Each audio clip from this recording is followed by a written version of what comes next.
decretos, autos y sentencias. Esos en sí son las providencias judiciales, ¿ok?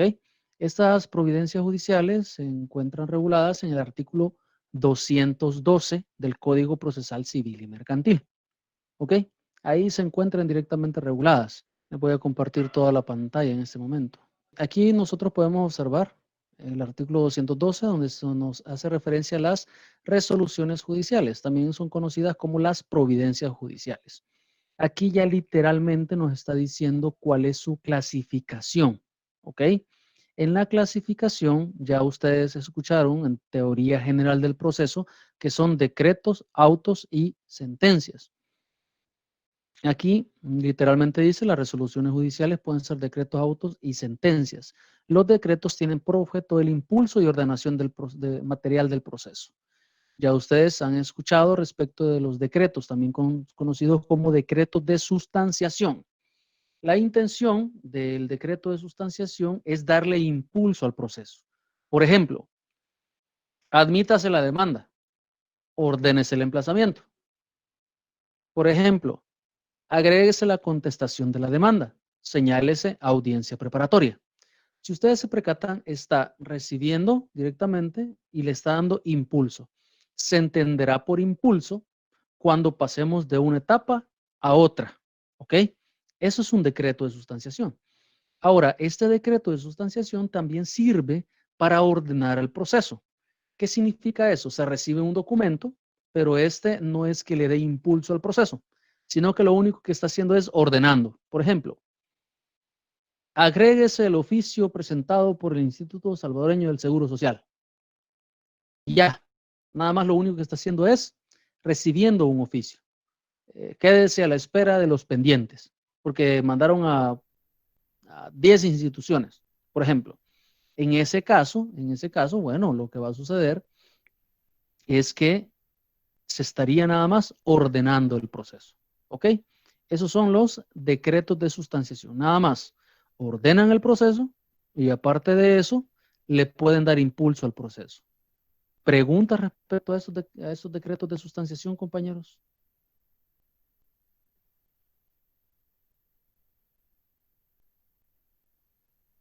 ¿Preguntas? ¿Queda claro qué son los decretos de sustanciación? Perdón, en el decreto de sustanciación usted menciona que ordena el proceso. Sí. Bajo qué términos lo ordena? Ordena, recuérdese que existe un acto, tres actos fundamentales, ¿verdad? El acto de decisión, el acto de documentación y el acto de comunicación. Dentro del acto de documentación, el juez está en la obligación de documentar todos los actos, ya sea de forma escrita o ya sea de forma audiovisual. Ahora, cuando nos presentan un escrito, estamos en la obligación de recibirlo como juzgado. Ahora, ¿cómo es que vamos a saber qué tipo de resolución es? Si se presenta un escrito, el juez está en la obligación de recibirlo y en efecto dar una constancia que lo ha recibido. ¿Cómo lo va a hacer? Va a emitir una resolución. Ahora, si esta resolución lo único que está haciendo es dar por recibido, por ejemplo, agréguese el Poder General Judicial con el cual actualiza su personería el licenciado Riva Baires. ¿Qué está haciendo? ¿Le está dando impulso al proceso? No, lo único que está haciendo es ordenándolo. Eso es todo. Ahí de una sola vez le va a poner el número de folio y todo lo demás. Es ordenar, ¿sí? O sea, a eso se referencia el orden. ¿Bajo qué criterio? Bueno, dependiendo del escrito que se está presentando. Si se presenta un escrito y en ese escrito está resolviendo una nulidad, está solicitando una nulidad de un emplazamiento, por ejemplo, la resolución no está ordenando el proceso, está resolviendo una nulidad. Se convierte en un auto simple, el cual ya vamos a verificar. No sé si le contesto su pregunta. Sí, licenciado, muchas gracias. Muy bien, ¿alguna otra pregunta al respecto? Ok, como les comento, los ejemplos de decretos de sustanciación serán admítase la demanda y órdenes emplazamiento. Pasamos de una etapa a otra. Solamente puede recibir cualquier documento y si esta resolución no me le da impulso al proceso, sino que solamente ordena, sigue siendo un decreto de sustanciación. Muy bien, de igual forma tenemos los autos simples o autos definitivos. Anteriormente los autos eran conocidos también como interlocutorias, ¿sí? Es decir, resoluciones que se daban durante el proceso. Antes estaban clasificados en 3, ahora solamente tenemos 2. El auto simple, aquí directamente nos lo dice, si se dictaren entre otros propósitos para resolver incidentes, incidente todo aquello que no se encuentre de forma normal dentro del proceso, ¿verdad? Por ejemplo, si yo alego falta de competencia territorial, ese es un incidente, por ejemplo. Otro, acordar medidas cautelares. Esto directamente es un incidente. O sea, no es un incidente, sino que es otro motivo por el cual se podría dar un auto definitivo. Si en la resolución yo encuentro que se está resolviendo una medida cautelar, entonces yo voy a entender que es un auto simple.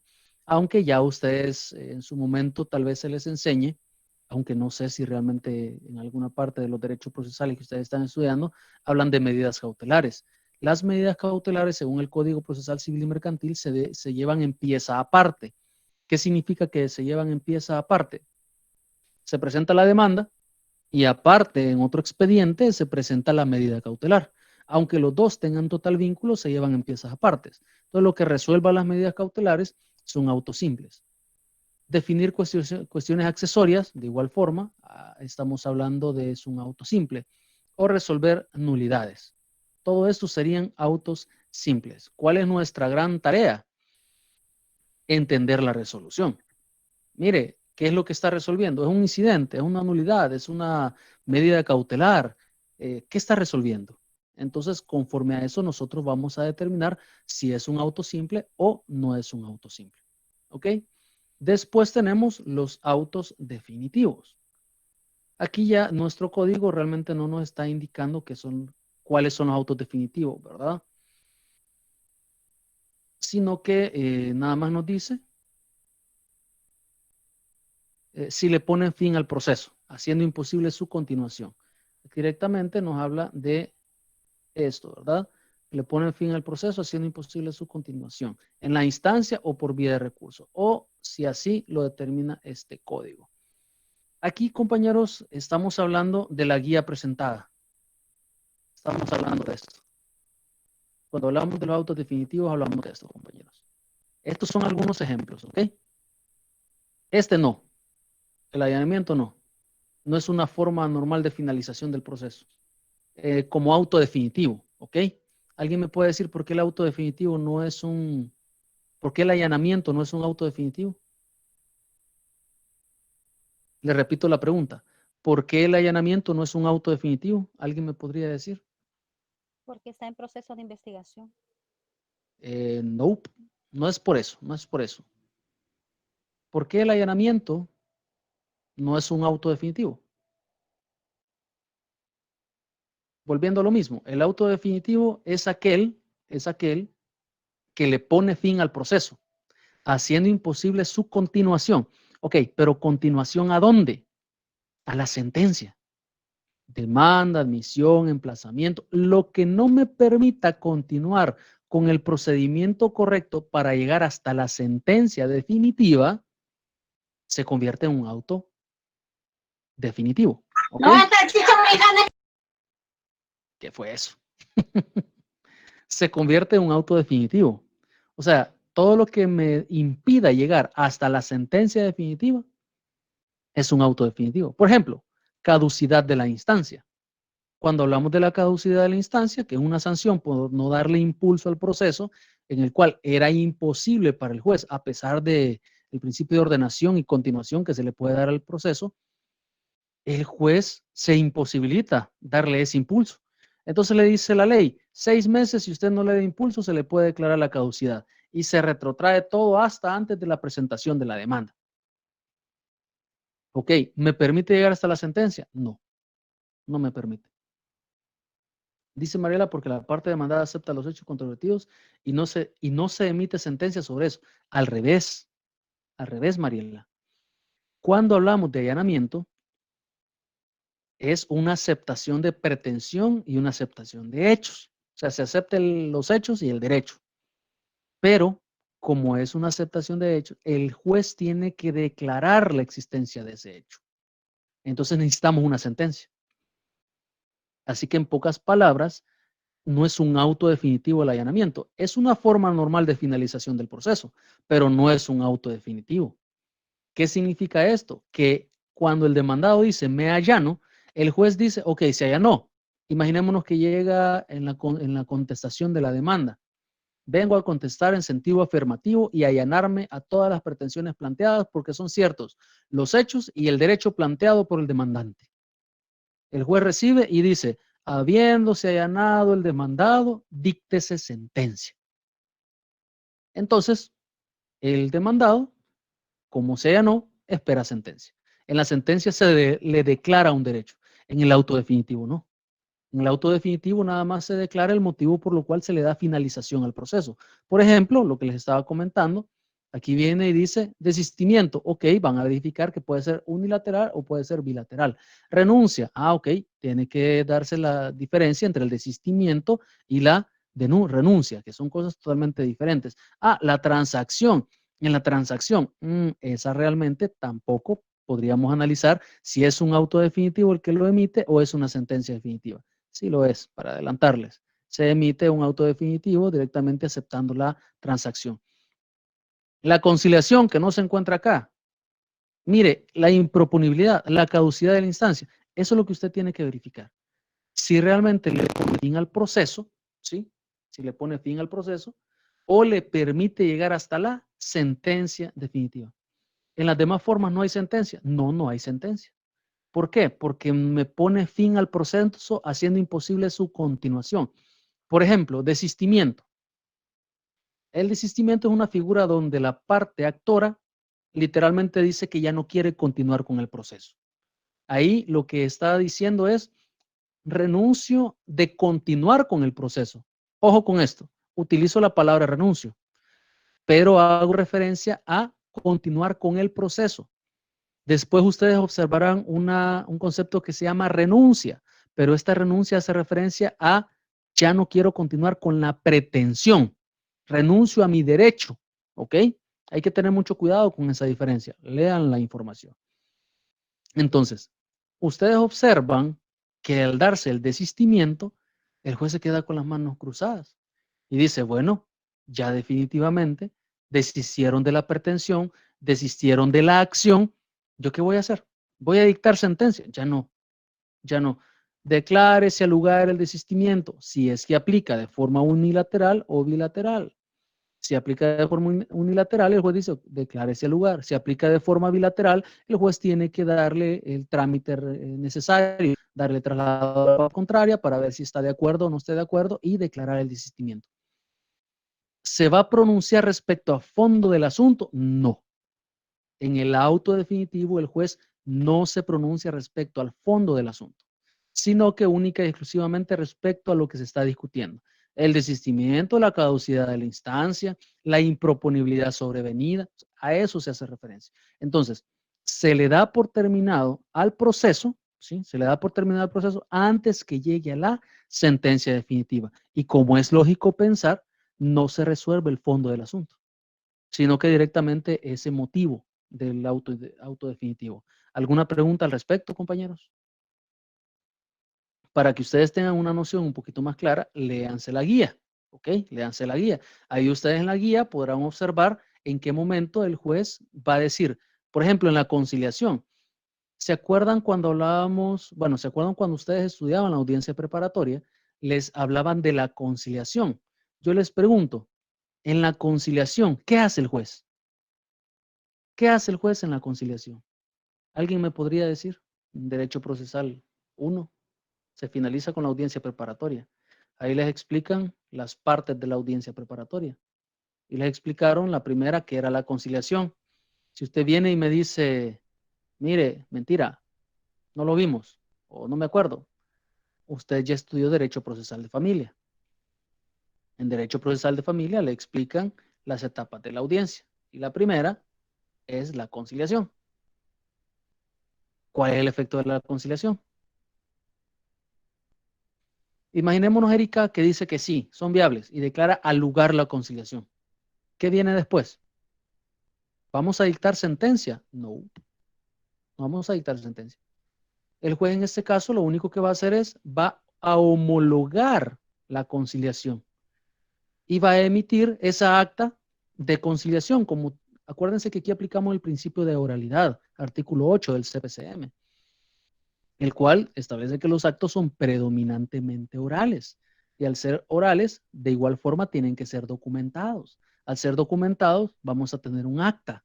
En el acta se va a determinar cuáles fueron los acuerdos de conciliación. ¿Qué es lo que tiene que saber el cliente? Las partes dentro del proceso. Que esa acta de conciliación tendrá los efectos de una sentencia. No es una sentencia, pero tendrá los efectos de una sentencia. ¿Qué significa eso? Imaginémonos que se llega a un acuerdo de conciliación en el cual el demandado acepta pagar $50,000 y dice que los va a pagar en 3 meses. Transcurridos esos 3 meses, el demandado no pagó, no es necesario reaperturar el proceso, sino que de una sola vez nos vamos a una ejecución de sentencia. En pocas palabras, ese documento se convierte en un documento de ejecución, no un documento ejecutivo, ¿ok? Sino que un documento de ejecución. Con ese documento de ejecución, yo ya puedo presentar una solicitud de ejecución conforme al CPCM, ¿ok? Así es, Heidi, evita la continuación del juicio mediante un acuerdo que ponga fin al litigio. Así, tal cual, tal cual. Le pone fin al proceso y hasta ahí llega. Ya no podemos continuar.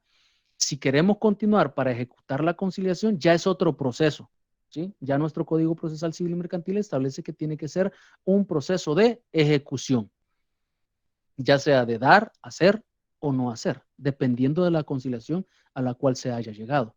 Ahora, ¿tuvimos sentencia? No, no. ¿Qué es lo que se dicta entonces?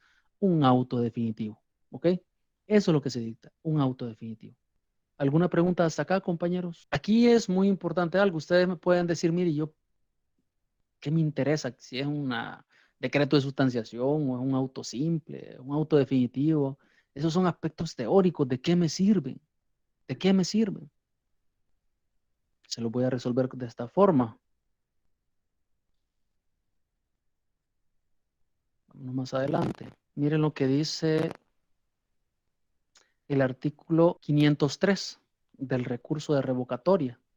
Dice, los decretos y los autos no definitivos admitirán recurso de revocatoria. Dice, los decretos y los autos no definitivos. O sea, lo que le está diciendo es, los decretos de sustanciación y los autos simples admiten revocatoria. Eso es lo que le está diciendo. Ah, ok, o sea que yo necesito saber la clasificación y tengo la obligación de poder decir, este documento que tengo aquí, este papel, este documento que dice, agregues el escrito de fecha tal, no le va a decir decreto de sustanciación, no le va a decir auto simple, no le va a decir auto definitivo. Tal vez en la sentencia le pueden poner sentencia definitiva. Nada más le van a decir resolución. Es más, a todas las resoluciones, muchos juzgados nada más les conocen como autos. Autos, nada más. Y le va a decir, mire, le notifico este auto. Y usted, conforme al conocimiento que tenga, tendrá que verificar si es un decreto, si es un auto simple o es un auto no definitivo. Y después viene y le dice el recurso de apelación. Serán, artículo 508, serán recurribles en apelación las sentencias y los autos que en primera instancia pongan fin al proceso, así como las resoluciones que la ley señale expresamente. O sea que en pocas palabras lo que me está diciendo es, admiten las sentencias definitivas y los autos definitivos. En pocas palabras, yo tengo que saberlo. De igual forma, dice, las resoluciones definitivas recurridas en apelación no serán ejecutadas, dice. Sin embargo, de conformidad a lo previsto de este código, las sentencias condenatorias podrán ser ejecutadas provisionalmente. Aquí me comienza a hablar de cuándo o en qué tipo de resoluciones me admitirá el recurso. Después me dice, artículo 519, admite el recurso de casación en materia civil y mercantil las sentencias y los autos pronunciados en apelación en procesos comunes y en los ejecutivos mercantiles cuyo documento base de pretensión sea un título o valor. En materia de familia, las sentencias correspondientes en los términos de la ley. En materia de trabajo, las sentencias definitivas. Y aquí me comienza a indicar. O sea, en pocas palabras, para realmente saber o entender qué recurso me admite, es necesario saber la clasificación. Porque les cuento, no es algo tan simple. No es como pegarle un bolo, como diría un colega, ¿verdad? No, no es algo tan simple. Muchas veces recibimos una resolución y nos encontramos que la resolución no solamente es un decreto, sino que es un auto simple. Puede ser también un auto definitivo.